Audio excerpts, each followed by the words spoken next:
La frugalidad ha confinado a más personas en la pobreza de lo que la avaricia jamás logró. Salomón, el hombre más acaudalado de la historia, nunca exaltó la tacañería. En cambio, valoró la sabiduría. Y la sabiduría distingue entre administrar los recursos y asfixiarlos. Estás a punto de comprender por qué liberarse de la trampa de la frugalidad podría ser la elección más espiritual que tomes este año.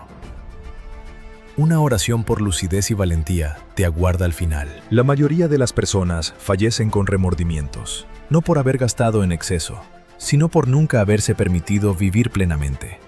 Ahorraron para un porvenir que jamás llegó, privándose de vivencias que se habrían transformado en sabiduría. Confundieron la mentalidad de escasez con disciplina espiritual.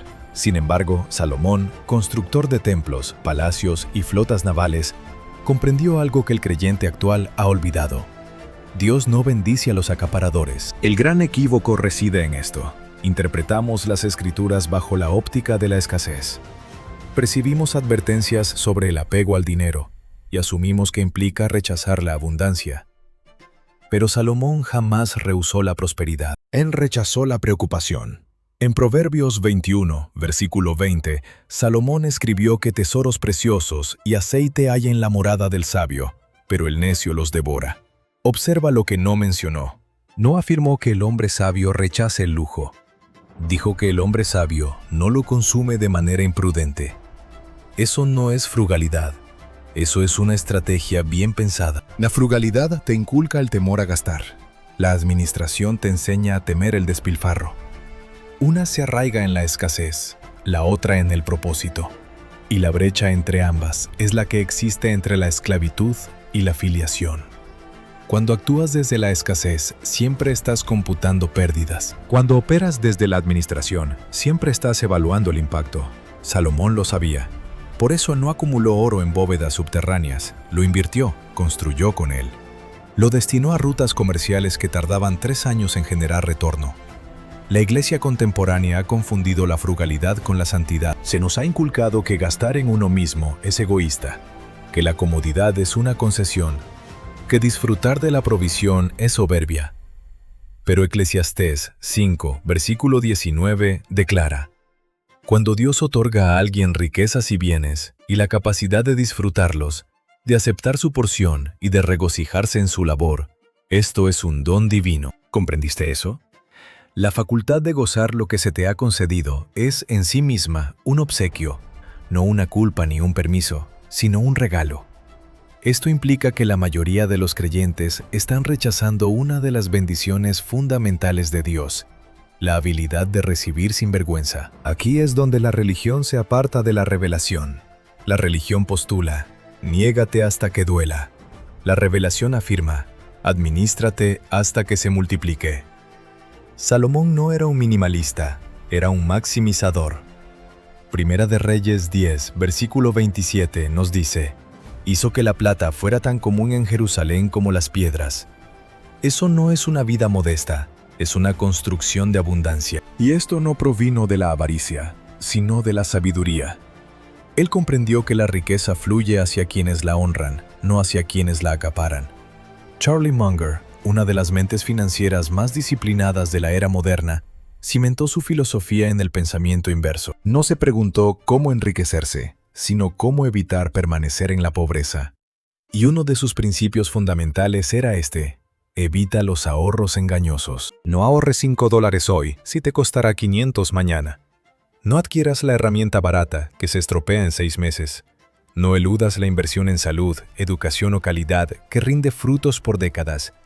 Eso no es frugalidad, es sabotaje financiero. Munger lo denominó evitación de la estupidez. Salomón lo calificó de necedad.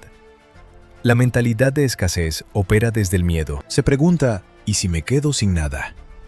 La administración opera desde la fe. Se pregunta: ¿cómo multiplico esto? Una se contrae, la otra se expande. Y la Biblia condena sistemáticamente la contracción. El siervo que enterró su talento no fue elogiado por ser precavido, sino reprendido por ser temeroso.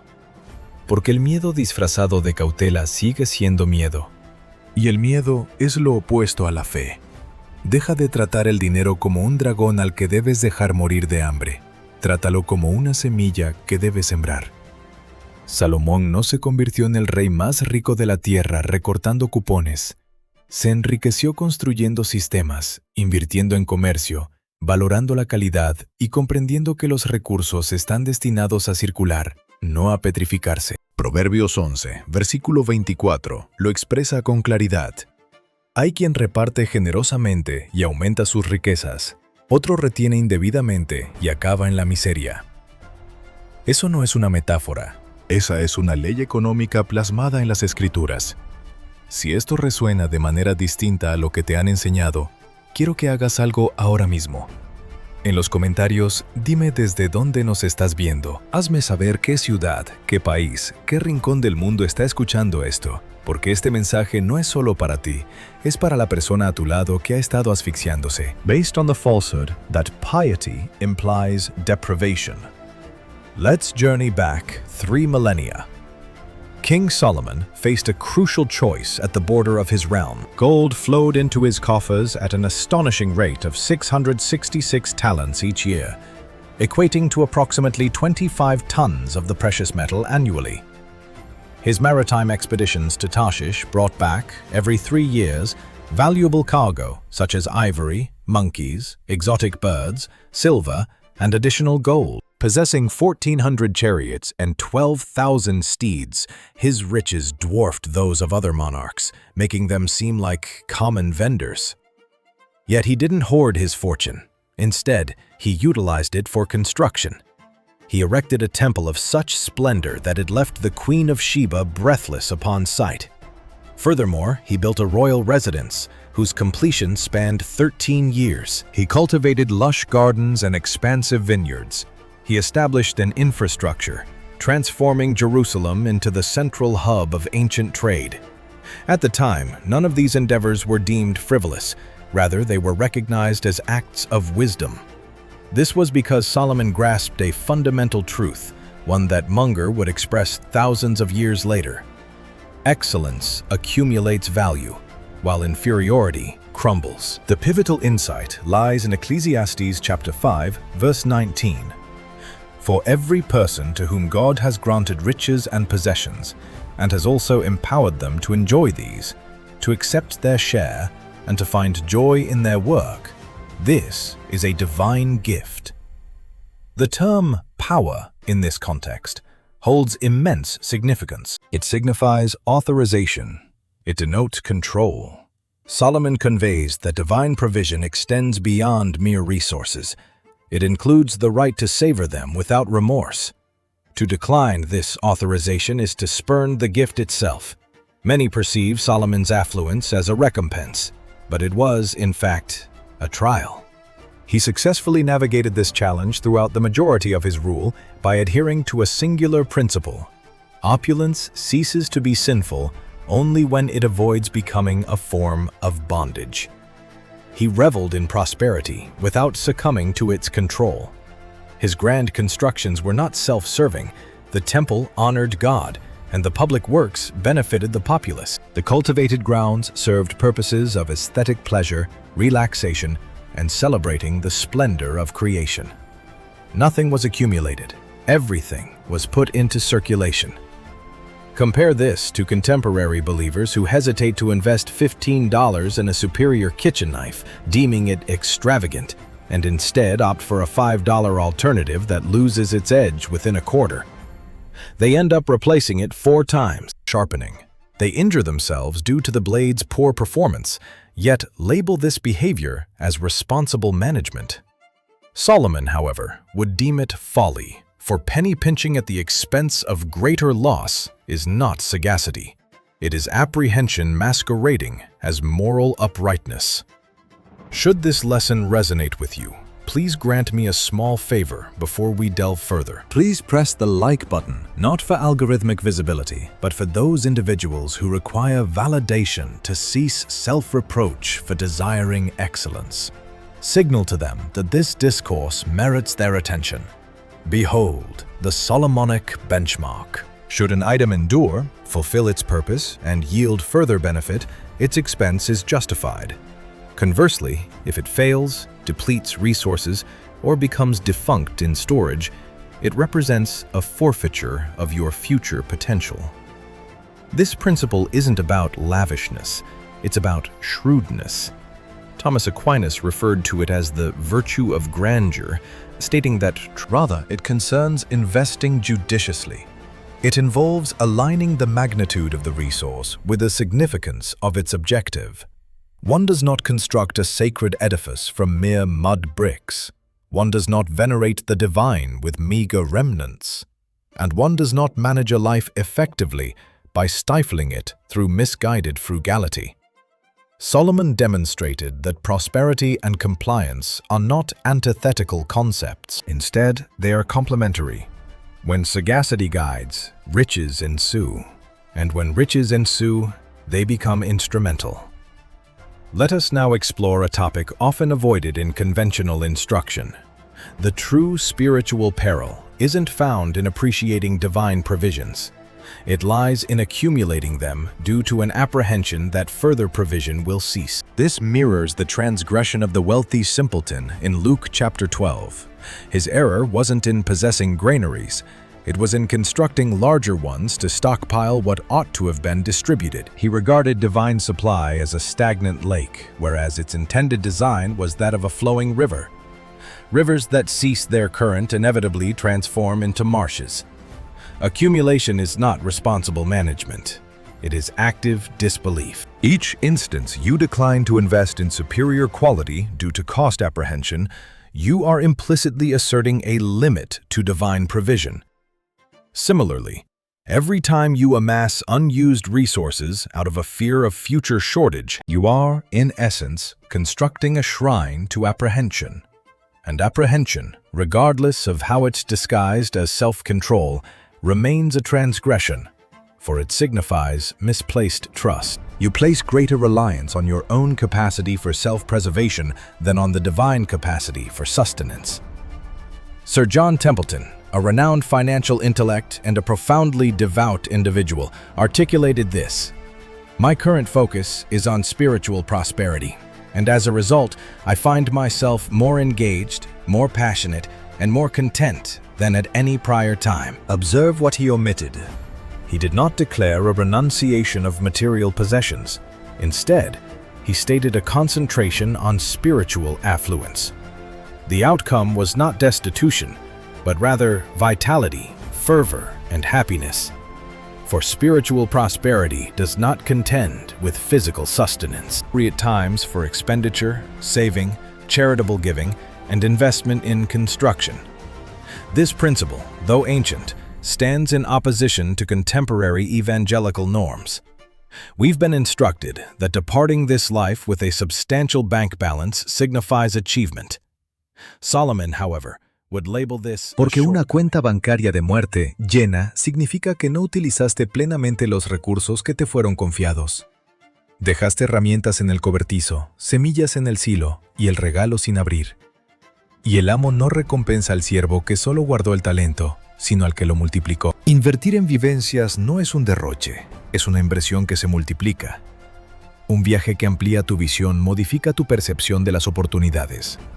Una comida que fortalece lazos transforma la manera en que construyes confianza. Un libro que altera tu perspectiva puede cambiar el rumbo de una década. Esto no son gastos, son inversiones. Sin embargo, la mentalidad ahorrativa no logra percibirlo, solo ve el costo. La mentalidad de mayordomía, en cambio, visualiza el rendimiento.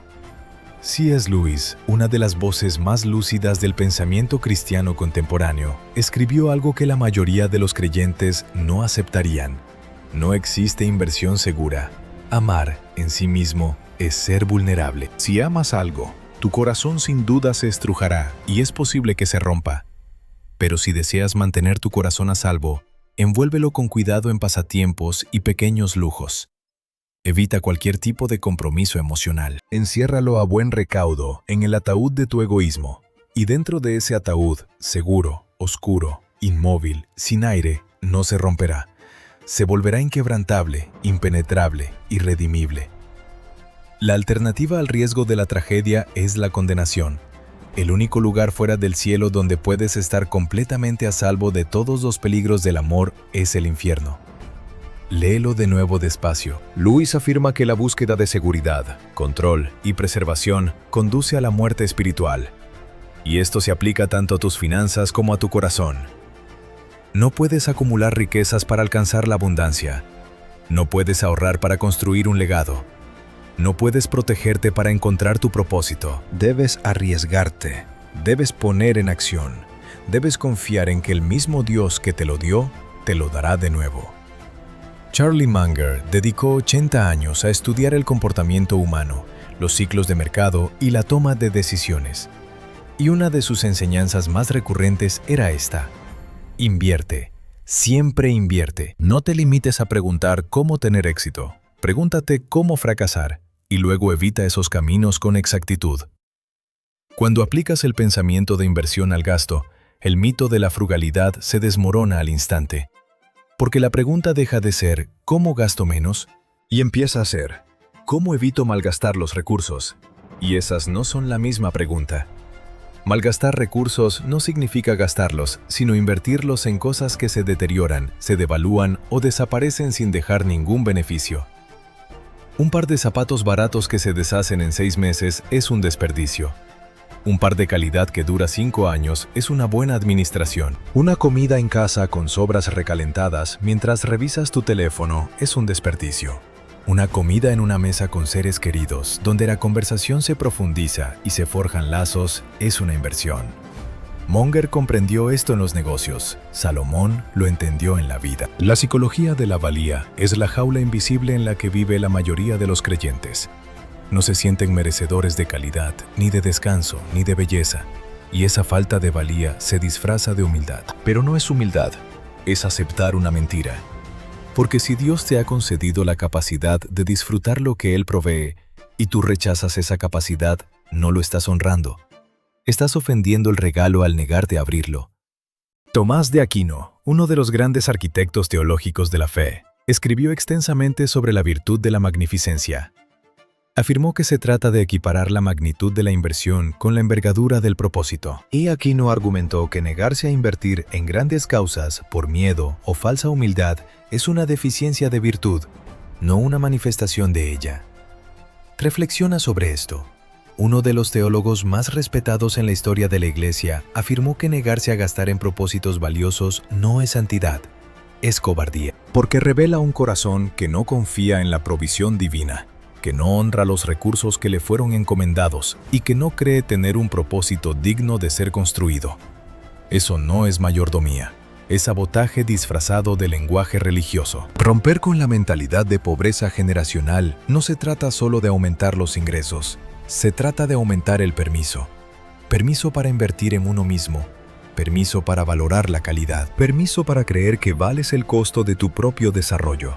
Porque si no crees que lo vales, les enseñarás a tus hijos la misma mentira, y ellos a los suyos.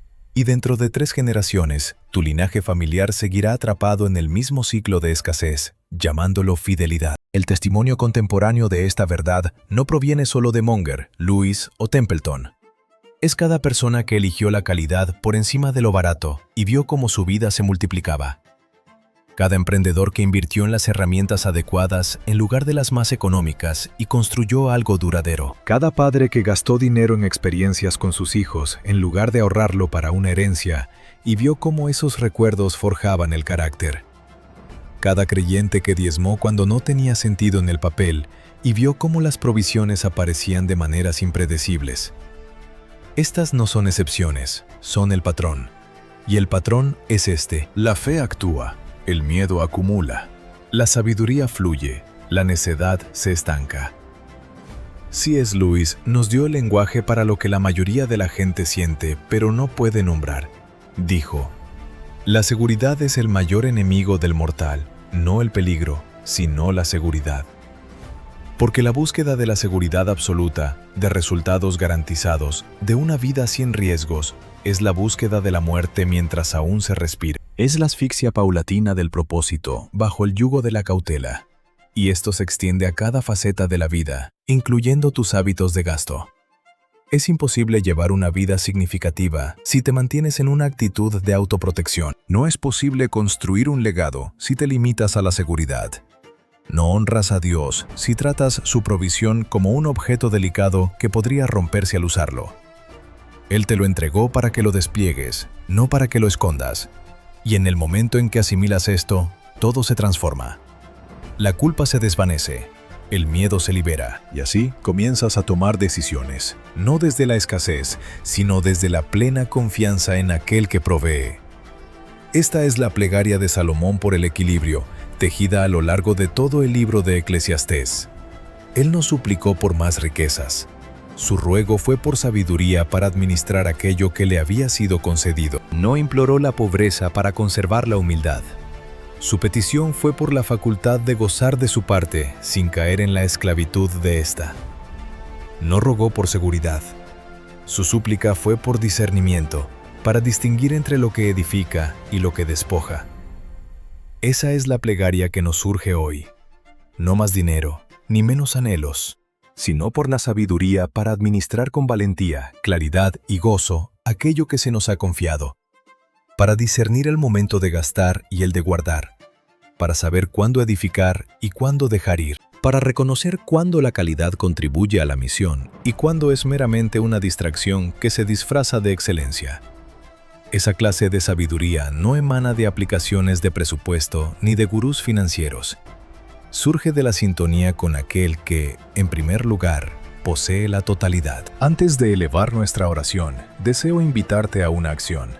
Si esta enseñanza ha transformado tu perspectiva sobre la provisión, la mayordomía o tu propia valía para recibir, te animo a suscribirte a este canal.